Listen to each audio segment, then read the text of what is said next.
You're listening to 101 with Tommie Zam. On the 15th episode, we sit down with Troy Björkman talking about concrete jungle foundation and life. Let's do this.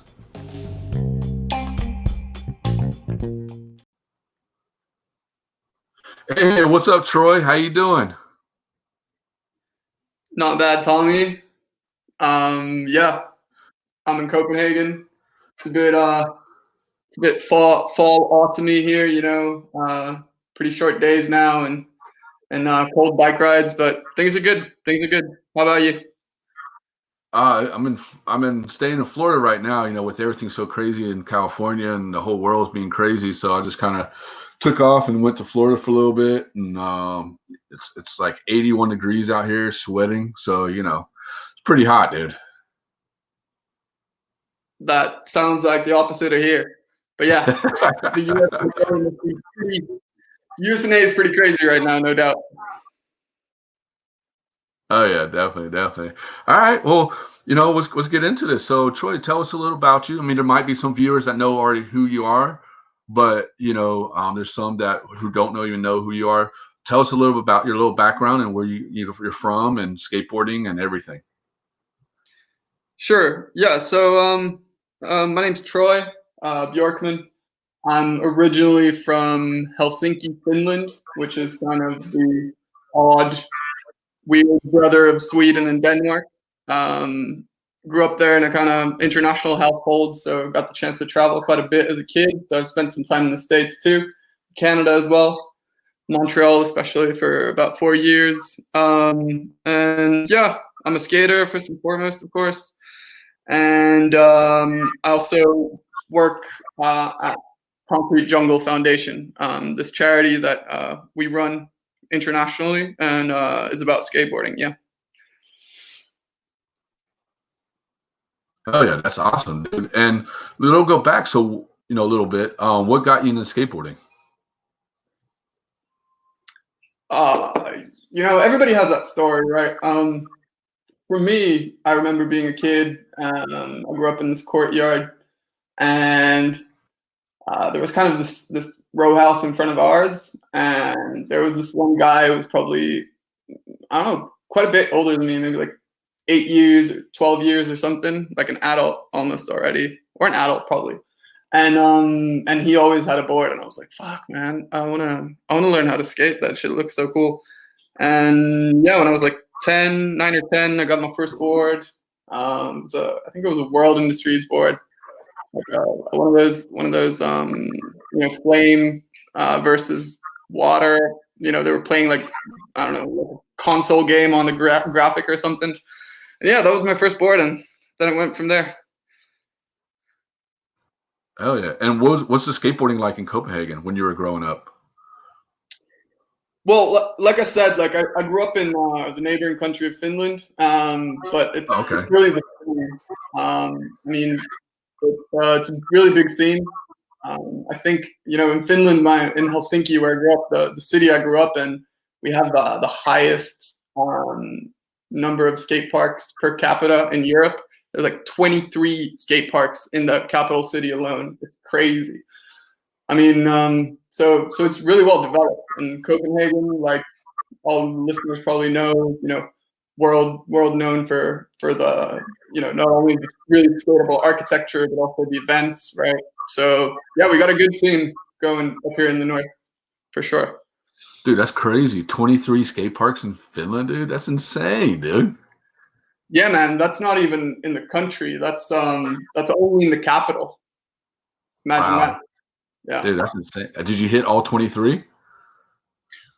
I actually haven't been to all of them now because yeah, I haven't been to the very newest ones, but I mean, most of them for sure. Yeah. Dude, that's pretty sick, dude. 23 skate parks, dude. That's pretty insane. The most in Europe. I mean, that's crazy to think of. You know, is it all like concrete, or is it more like refab, or is it like, you know, what's it like? Yeah, that's a good question actually, because, you know, skating in Finland is really kind of techie, you know, like ledge-based stuff.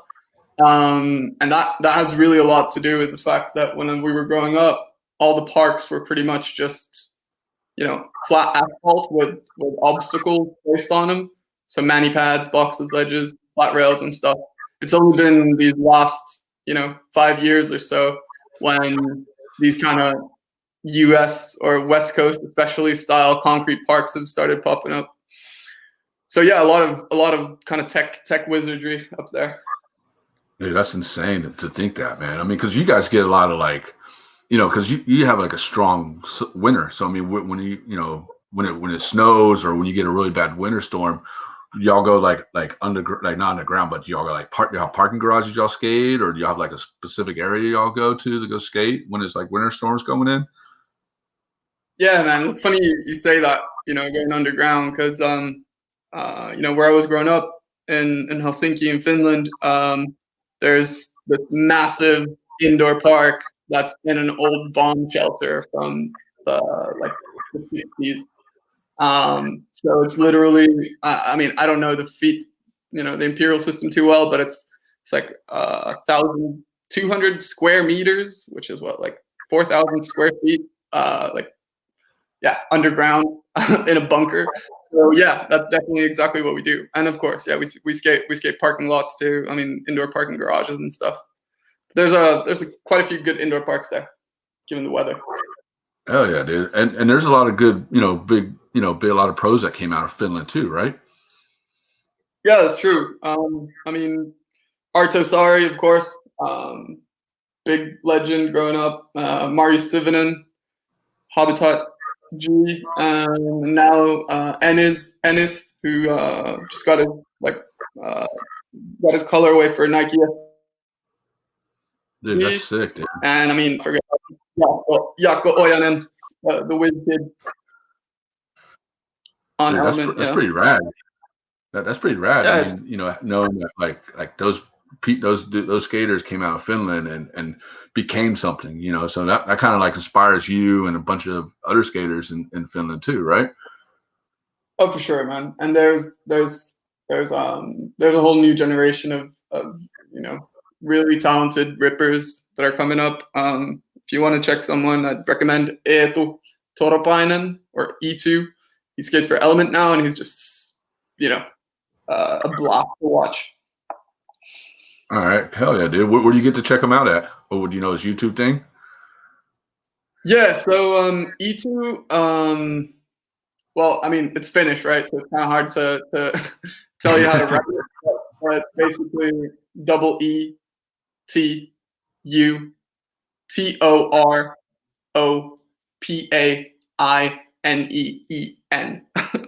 That's right. Yeah. Oh, he's ripping for sure. All right, so yeah. Hell yeah, dude. So yeah, the viewers, so check them out, man. Go on to YouTube, and write his name down and go check him out. Like I can't wait to check it out. It sounds pretty sick, dude. Yeah, definitely. I mean, it's cool. 10 years ago there wasn't too much of commercial activity or like industry in Europe, and especially Northern Europe. But that has started to change. So it's really nice. And so you guys had to wait, like, I mean, I know I'm talking a little bit because I'm trying to, want the viewers to understand, like, what was it like growing up skateboarding in Europe? Like, you guys had to wait, like you just said, there's not that much, and it wasn't that much industry when you were growing up. There was a little bit, but you guys had to wait for like videos or Thrasher magazines or other things coming from the United States or from the West Coast over to you, but it took a while, right? Yeah, for sure. I mean, growing up, it was all about the US. Really, there wasn't any industry in Europe, but that's slowly changing. And also, it's not only European brands becoming something, but also brands that are originally from the US or Canada or whatever, really investing in talent in Europe too. So it's a two-way stream. Oh yeah, because I mean, you got Element Europe, you got like Nike Europe. I mean, there's so much like. I mean, I think it's awesome. Just that these brands are like venturing off onto other countries because there's so many good skaters like all over the world. You know what I mean? And like you said, you know, like what you just said, you know, Finland has like 23 skate parks. I mean, that's insane. You know? Yeah, for sure. I mean, it was only a matter of time, right? Oh yeah, definitely. No, it's crazy. I mean, I've been skating for 20 plus years, and you know what I mean? Like, you know, I always love watching like European videos, or, you know, like, I can't think of all the names of them, but I mean, just seeing European skaters, and like I used to watch like 4-on-1, and they'll have some European skaters in there, and it's just be awesome to see like them skating. You know what I mean? Like, it's just rad, you know, just to see like different types of skating from all around the world, you know? Yeah, man. I mean, that's exactly it.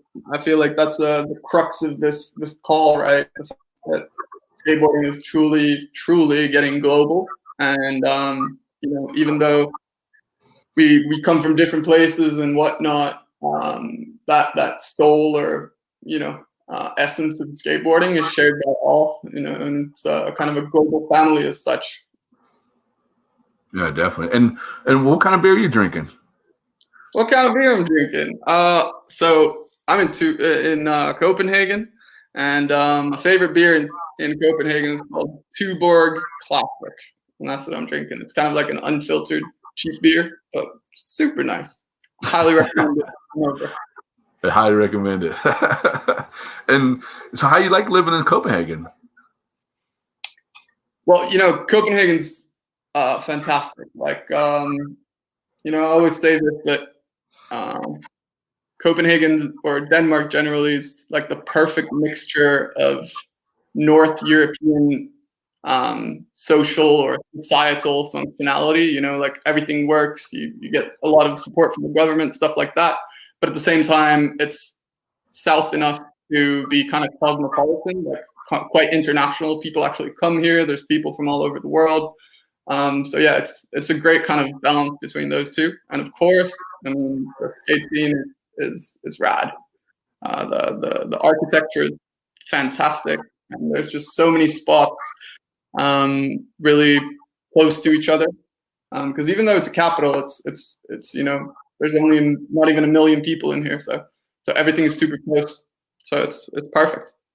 Oh yeah, that sounds rad, dude. I know I watch a lot of like, I've never been there, but I always want to go because I hear stories from a lot of homies that gone out there for the Copenhagen Open, and just going out there and stuff like that. And they said that, dude, it's just like you just go there and you just have fun, and nobody really harasses you as much, you know, as you do coming to the States. You skate some spots and you get harassed. You know what I mean? Like out there, it's not as bad. You know, it's kind of like, hey, you know. Yeah, completely. It's super well received here, skateboarding generally, and I mean, something else worth pointing out is that the skateboarding community here is quite well organized, in the sense that they actually put in the work to establish good relationship with the municipality, and you know, work together with the city to even develop some sort of, you know, spots. It was kind of like architecturized spots that are kind of meant for skateboarding, but also meant to just be like a communal hangout spot in the city. So yeah, it's a good mixture of things going on here for sure. Man, you're making me want to leave the United States and come to Copenhagen. Come on out, man. You can sleep on my couch as long as you want. All right, dude. I'll have to take me and my dog. We'll have to jump on a plane and fly out there, man. I'd suggest summertime though. Summertime, yeah. I can't do winter, man. I'm a summer baby. Yeah, I totally understand. I agree. And then you've been to Copenhagen Opens quite a few times, right? Yeah, for sure. So you know, growing up in Finland, which is only, you know, under an hour's flight away, it's just one of those things to come out to. You know, you got friends from all over Europe or Northern Europe, and everybody kind of gets there together during that time. And then you got, you know, all the pros coming in from all over the world. So it's just it's a big, massive, you know, festival of skateboarding. So, but yeah, you don't want to miss that if you're ever around. Yeah, definitely. You guys didn't have one. Oh yeah, coming this year, you guys didn't have one because of the whole COVID pandemic stuff. I mean, was it crazy out there? Did they shut down a lot of stuff out there, or was it open, or what did they do out there? Yeah, I mean, so Copenhagen Open itself wasn't organized, like most skate events, I guess, around the world right now. But yeah, it wasn't too bad. Like corona-wise, it's kind of the middle ground, right? You don't need to have a mask on when you're outside, but if you go into a cafe, for example, you got to have a mask on while you're standing, and if you're sitting by your table, you don't. So it's kind of like, yeah, back and forth. But it hasn't been as bad here as in, say, France or Spain or Italy or some of these places.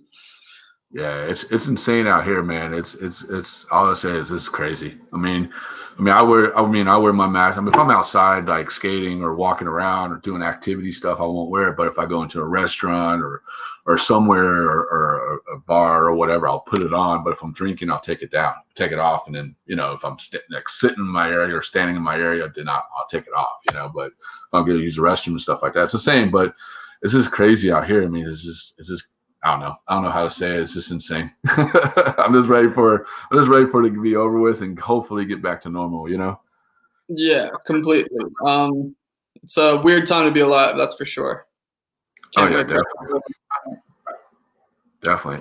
And so let's talk a little bit more about Concrete Jungle Foundation. So how'd you get involved in this? What are you guys like? How did it all start up and everything? Yeah.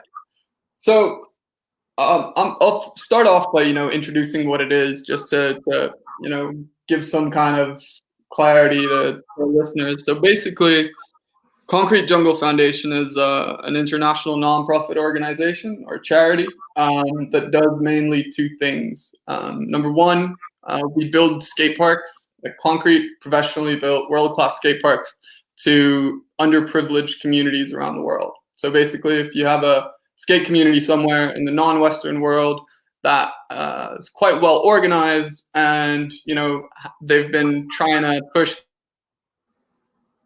city park built unsuccessfully, they can reach out to us and be like, "Yo, we really have a good scene here, and we need a skate park. Can you guys help us out?" And the second thing we do is youth programming. So in a place like, I don't know, Peru or Jamaica, skateboarding definitely is a pastime and just having fun, but it's also kind of a really good tool to get in touch with kids and young adults that are kind of outside of society or marginalized. So we basically use skateboarding as a tool to develop personal skills and professional skills. So they, aren't only provided with skateboarding through the skate park and the materials we get them, but also can kind of develop themselves in other ways through their passion. So that's what Concrete Jungle Foundation is as an organization. Now, how I got involved in all of this was kind of funny. I was living in Montreal in Canada, and I was studying, and I had to write a paper for class, and it was a class on entrepreneurship. And the previous summer, I had heard about this organization called Skatistan. Now, you probably may or may not know what that is, but that was basically a skate charity as well, who built a skate park in Afghanistan and started teaching kids how to skate there. I was like, whoa, what the fuck? Like, people do this? It was like a combination of my favorite things. I was skate rat. I was studying development studies, which is basically, social sciences with a non-Western focus. I was like, yo, you can combine these two? Like, what the fuck? So I wrote a paper on like a skate charity, a theoretical business proposal for a skate charity. And when I was doing my research, I stumbled on these two guys who were planning to build a skate park in Peru for this hillside slum community. And so I talked to them, I called them up, and I was like, yo, I'm writing this paper, blah blah blah. But I'm gonna graduate in about 2 months. Can I come down? And they were like, yeah, of course, man. We need all the manpower we can get. So I wrote the paper, finished up school, and then worked for 2 months to save up some money. And then I worked as a volunteer at the skate park for around 3 months. And yeah, then I just never left, you know. Then we had a new project on the horizon. I was like, this is what I'm going to do. And yeah, that was a few years ago, back in early 2018. And now we're here, and I work on fundraising and, you know, collaborations and business development generally for the NGO.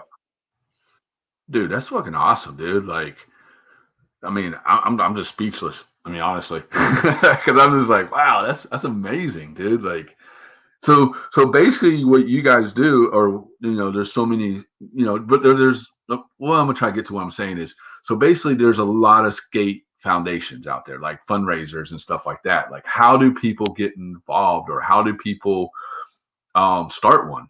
Do you know? Yeah, so that's a good question. I mean, it depends what you want to do. I know there's you know, like in the US and Canada, I know there's quite a few. There's like a handful of skate NGOs as well, and some of them, you know, work locally, you know, providing, I don't know, boards or to you know, underprivileged communities or kids, or you know, building skate parks. I know there's like an initiative where they build skate parks in former Indian reserves and stuff like that. And then there's some that you know, work more internationally, focus on kind of the non-Western world broadly.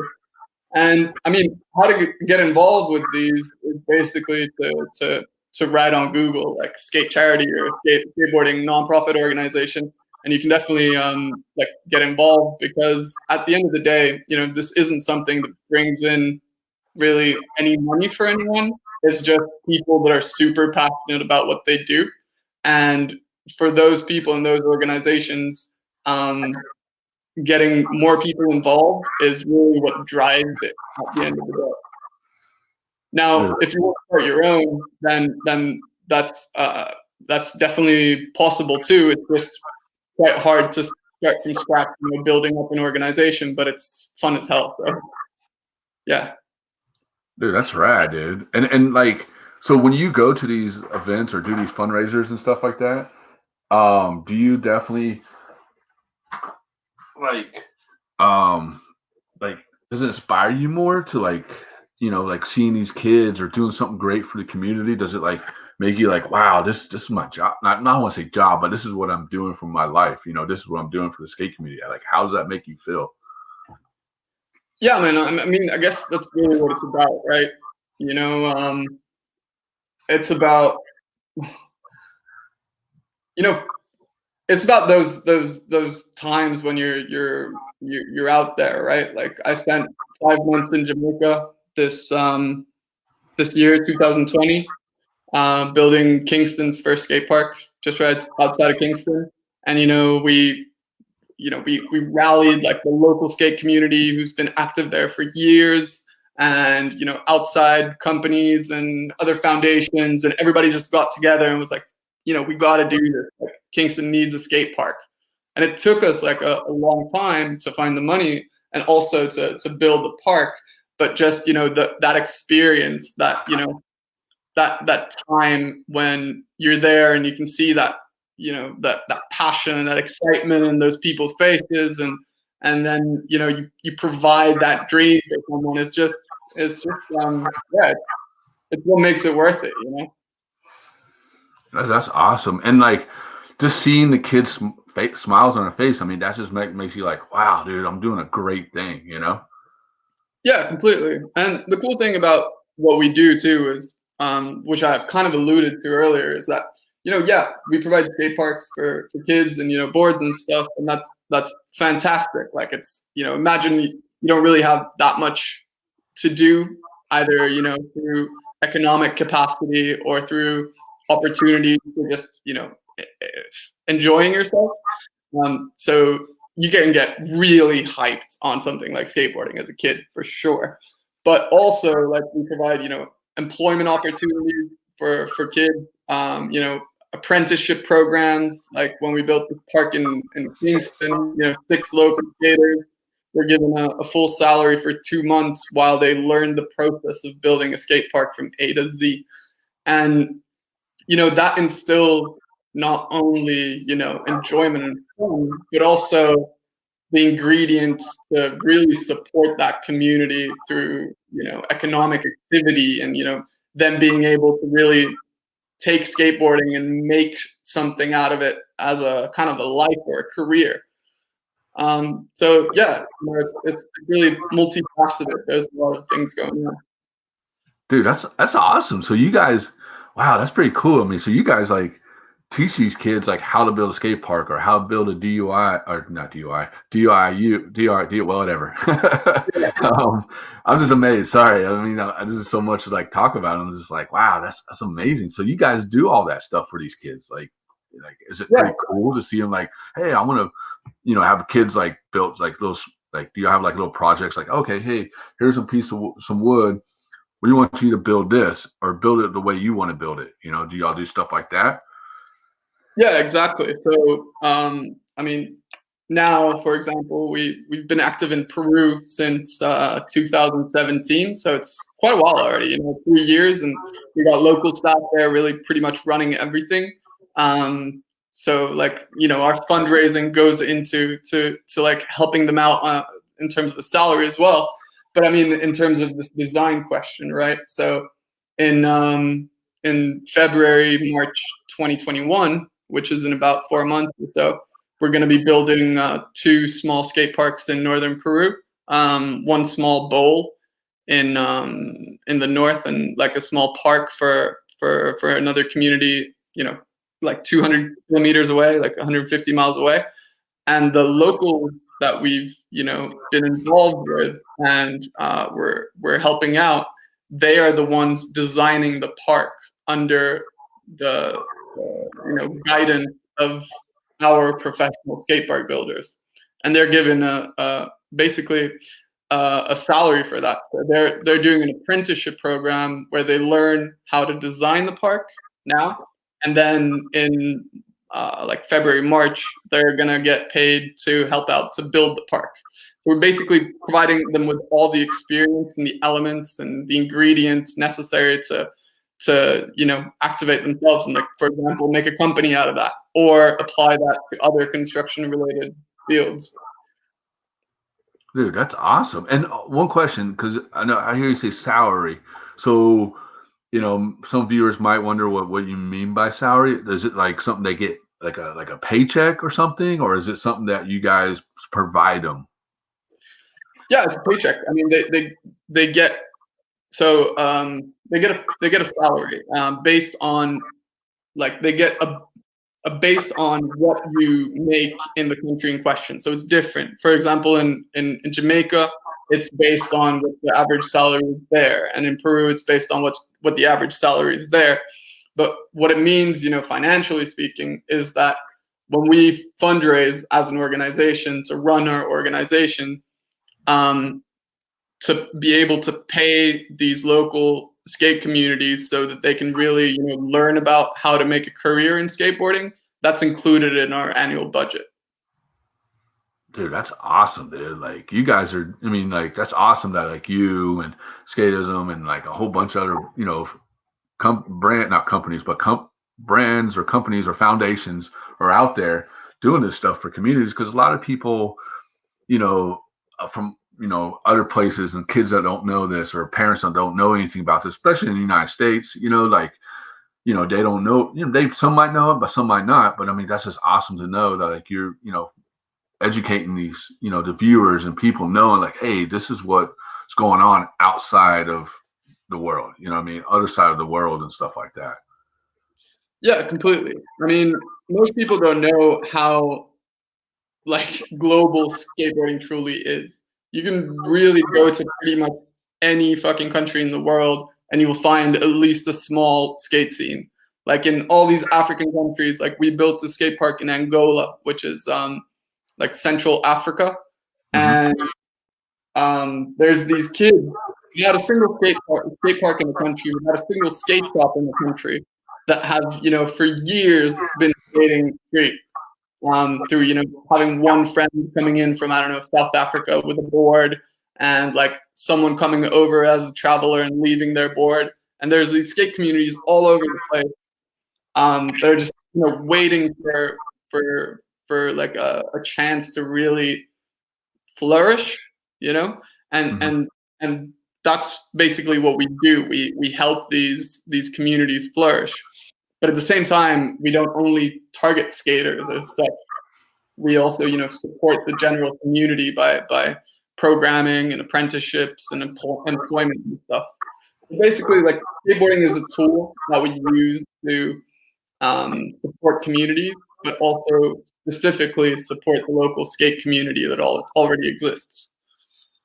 Dude, that's awesome. And another question too, how do you guys, like, how do your foundation or somebody, because I know in the United States, like, or over here, you got to go to the government and you got to, or the councilman or whatever, and you got to talk to them and say, hey, we want a skate park built in our city, or, we got to bid for it, and, we got to do a fundraiser and all that stuff. Is it the same way that you guys got to do to have your foundation to go to these countries and build them skate parks and employee, like, people to help run the skate park and everything? Do y'all have to do the exact same way, or is it different?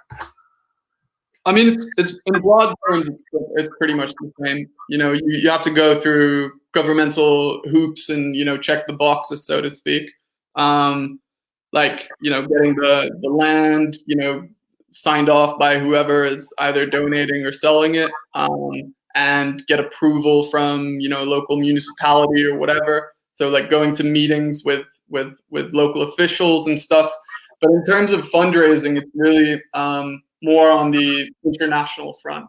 So basically, in order to do any project that we do, we rally the international skate community to help out in whatever small way possible. So we might reach out to a skate company and be like, yo, like, we have the land, we have the plans, we have the design done, and we got all these international volunteers that are pro builders, ready to make this happen. Could you contribute with X% of the budget, and then get marketing recognition for that?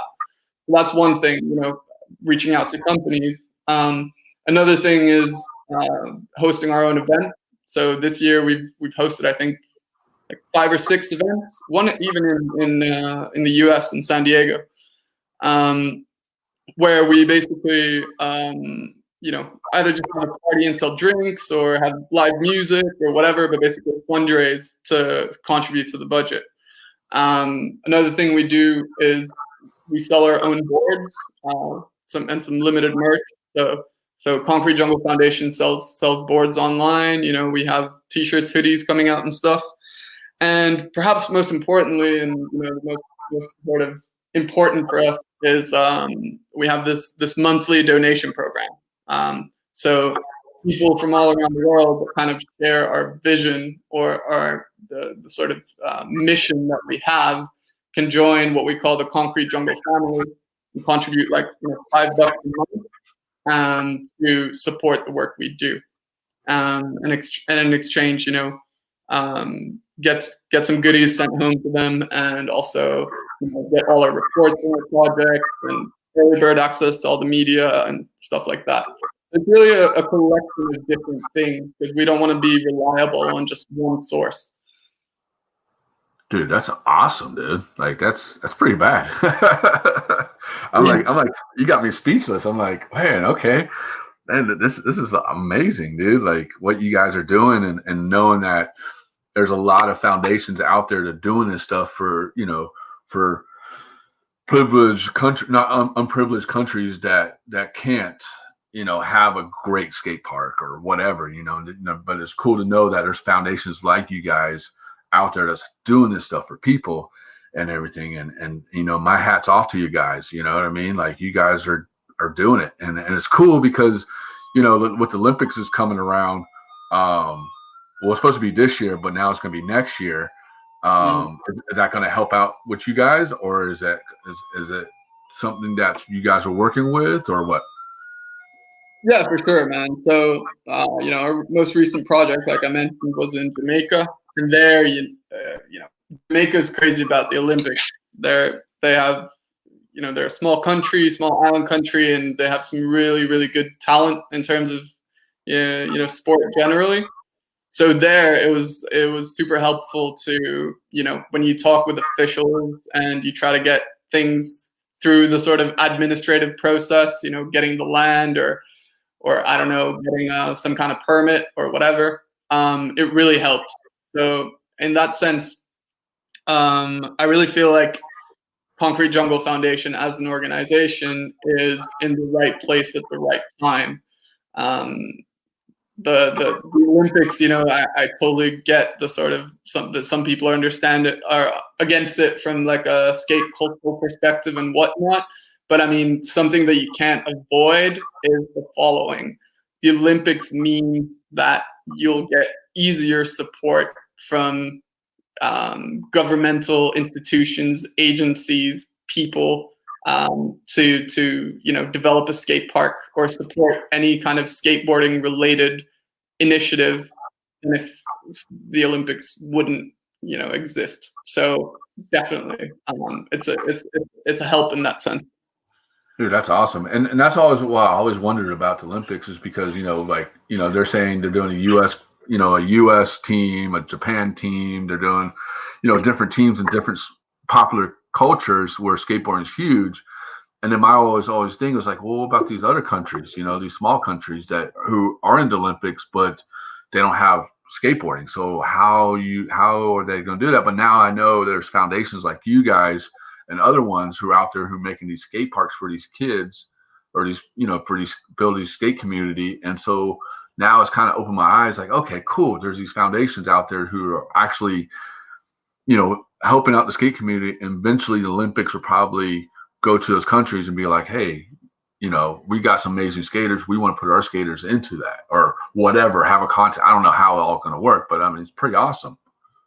Yeah, for sure. And I mean, taking up this example of Jamaica again, like on the ground, we've been helping out the local scene to sort of, register their local organization and like take the sort of initial steps to have representation in the Olympic movement, once it eventually sort of happens. So it's definitely a part of the conversation, building up local organizational capacity, so that it won't happen overnight, it won't happen over a year, but over time you'll have really well organized groups of people from the skateboarding community that can actually then take ownership and start organizing to be included in the Olympics.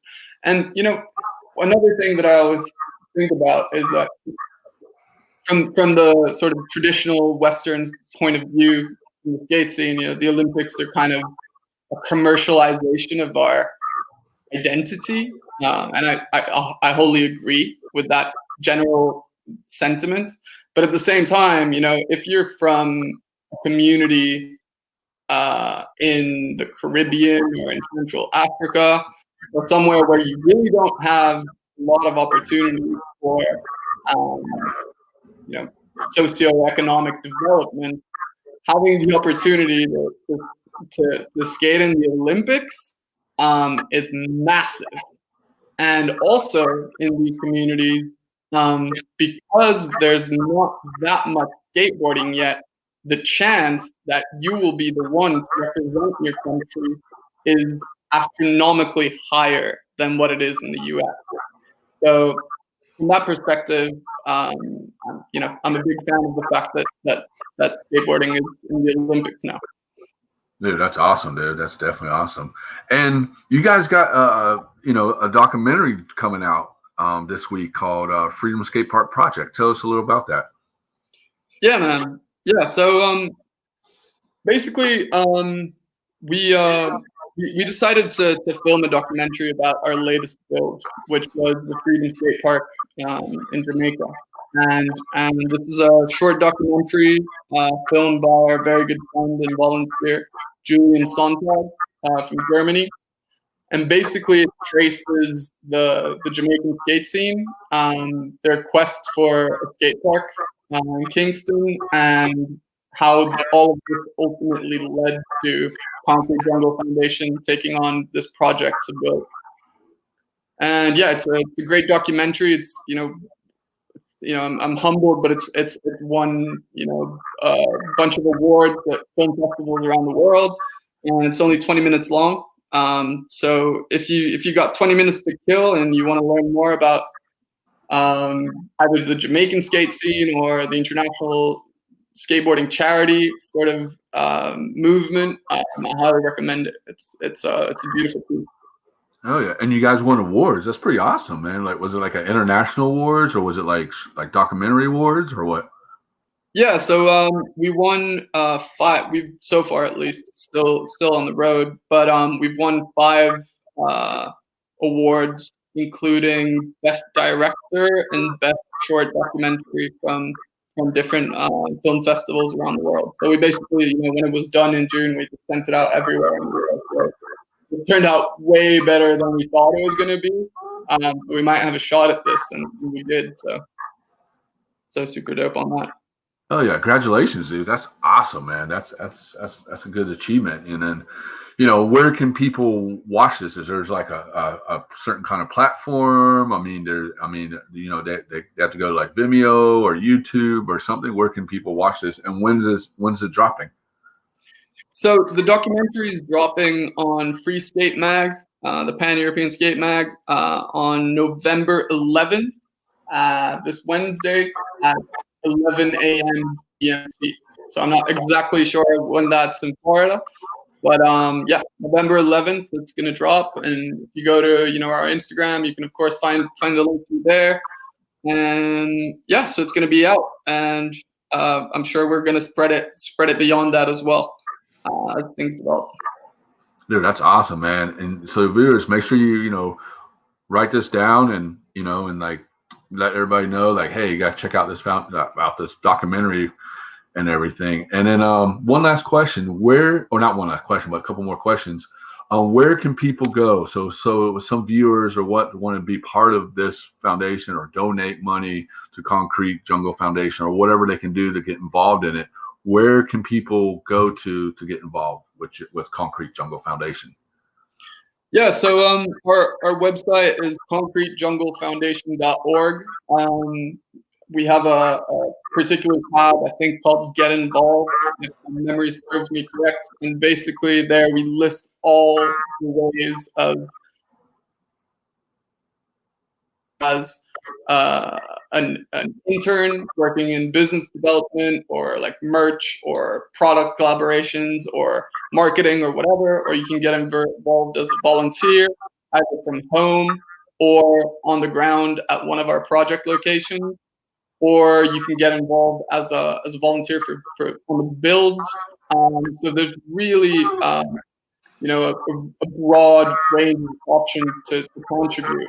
And most importantly, I mean, let's be real, these initiatives do cost money. And if you have the means to contribute, even $2 or $5, collectively, that makes up a lot. So there's of course the opportunity to also donate or become a monthly donor to the organization. Oh yeah, so viewers, you go that make sure you check them out, and that's what concretejunglefoundation.com or .org. Yeah. .org. Sorry. Concretejunglefoundation.org. And do you have a? Sorry, go ahead. No, I'm just gonna say that you can also find us, of course, on Instagram, same name, Concrete Jungle Foundation, or Facebook, or wherever. And more broadly, I mean, even if you don't find something that speaks to you, precisely, on the Get Involved page, just shoot me an email.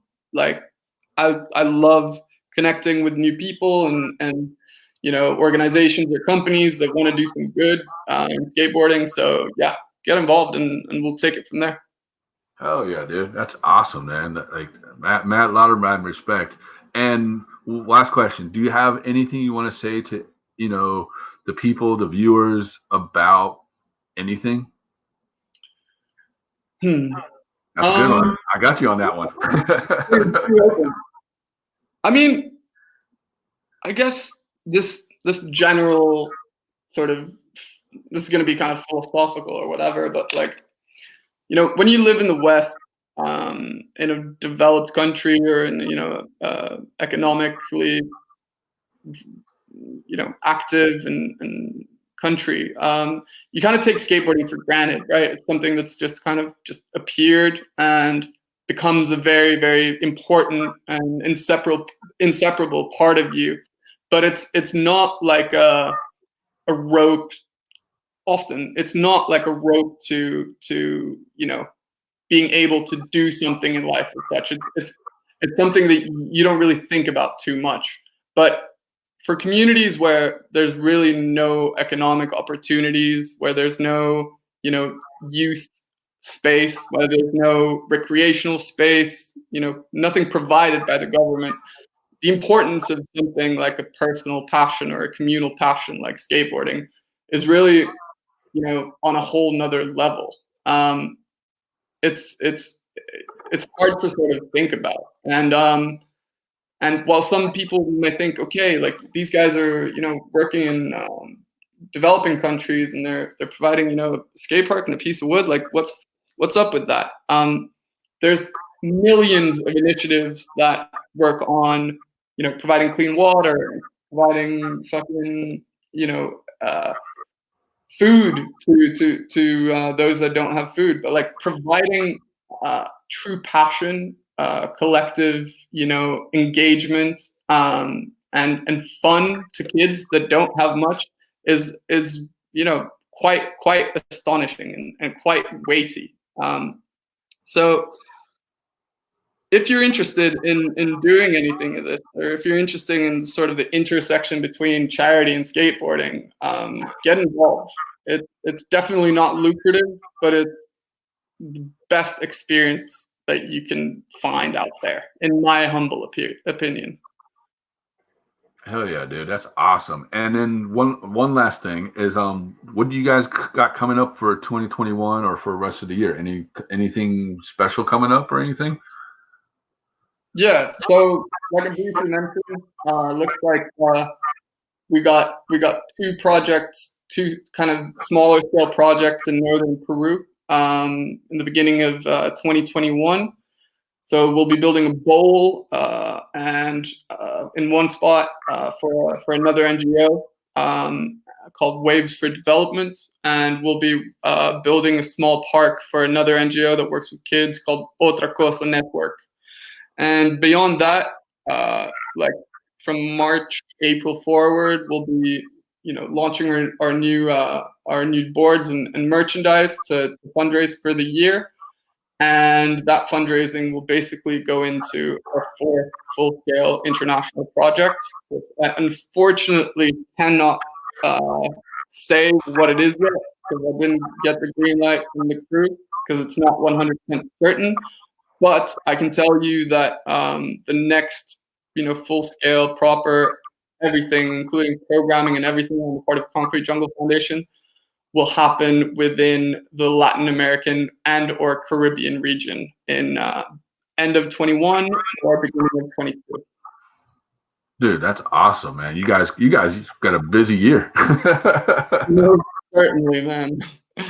Dude, that's awesome, man. Well, look, Troy, I just want to say thank you so much for being on the show, man. And hey, like you educated me a lot, like about Concrete Jungle Foundation, what you guys are doing, what's going on outside of like developed countries that have like basically the United States and other countries and stuff that have like skateboarding and privileged to be skateboarders and stuff like that. To learn that there's countries out there that who love skateboarding but don't have what they got, and that's amazing, dude. And I just want to say thank you so much for what you and Concrete Jungle Foundation is doing for skateboarding, and and you guys got my 100% support of what you guys do, man.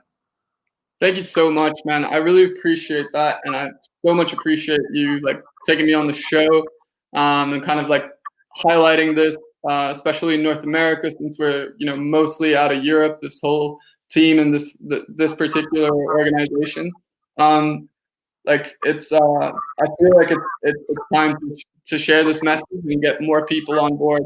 And Tommie, like if I can just take a minute to sort of thank some people and organizations that have been involved, I'd really appreciate that.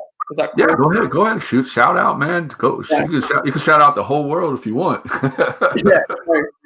So, I mean, I know I'm gonna forget someone, but just over this past year, massive shout out to Flipping Youth, who's a UK organization that really, helped out, especially in the early years, to get this Jamaica project off the ground. Fundraised a bunch. They got Supreme and vans to donate for the youth center by the park, and got local companies on board too. Shout out big time to the Skate Room, who donated a big portion of the funds necessary to build the park in Jamaica. New Line skate parks out of Canada and the US, they've been on board with Concrete Jungle Foundation since day one, and their support has been so invaluable. Forever Playground out of France, highlighting all the skate charity projects out there. Check them out. Beun Bros, 9 Yard Skate Parks, Netherlands. The list goes on and on. Thanks to everyone who's partaken in this movement, and thanks to everyone who's about to join into this is going places, fellas. Hell yeah, dude. That's awesome. And make sure you didn't forget anybody, because I don't want anybody to get mad at you now. Yeah, I know, man. I know the list goes on and on. I could continue forever, but that's just how it is, right? Hell yeah. I actually got a few more people to shout out. Firstly, Donate for Skate and Skateboards for Hope. These people have been helping us, collect used boards and new boards to supply our programs and provide boards and decks and shoes and everything to kids. So thank you so much. Out of Europe to Jean-Jacques, distributing Smiles. Thank you so much. You guys have been repping our merchandise for a while, and we really appreciate it. Same All-Style Distribution out of Netherlands, helping us out, figuring out what to do with merchandise and how to fundraise through that. Radio Satari, they've been involved in nonprofit organizations in Jordania and elsewhere too. Thanks for all the admin help. And last but very not least, thank you, Skateco. I met Tori in Jamaica last November, and they helped out by doing a One Love series of boards and T-shirts and donating proceeds to the park. So, all these people, thank you so much. We couldn't be doing it without you guys. All right. Is that it? You sure? Not forgetting anybody else? Nah, man. I think that's it. All right. A couple of those beers got you going. Remember, right? That's it. I just want to say real quick, viewers, on November 29th, we're going to have our season finale 3 TSM live show going on. That's November 29th. That's 11 a.m. Pacific time, 2 p.m. Eastern time. It's going to be a great show. We got some good interviewers, bands coming on. So it's definitely, you don't want to miss that one. Like I said, that's November 29th, 11 a.m. Pacific time, 2 p.m. Eastern time. And Troy, man, thank you so much. And thank you, Concrete Foundation, for doing what you're doing for skateboarding and, keeping the dream and keeping the love going, man. And like I said before, you guys got True Skateboard Mags or TSM Media's, 100% support on whatever you guys do. And I hope I'm out in Copenhagen soon. Hopefully next year we'll be drinking some beers. I have to try out the beer that you told me about, and just kicking back and skating and having fun out in Copenhagen, man. That sounds good, man. I'll keep the beer cold for you. Can't wait. All right. Hell yeah, homie. Well, thank you, man. Cheers, brother. Cheers.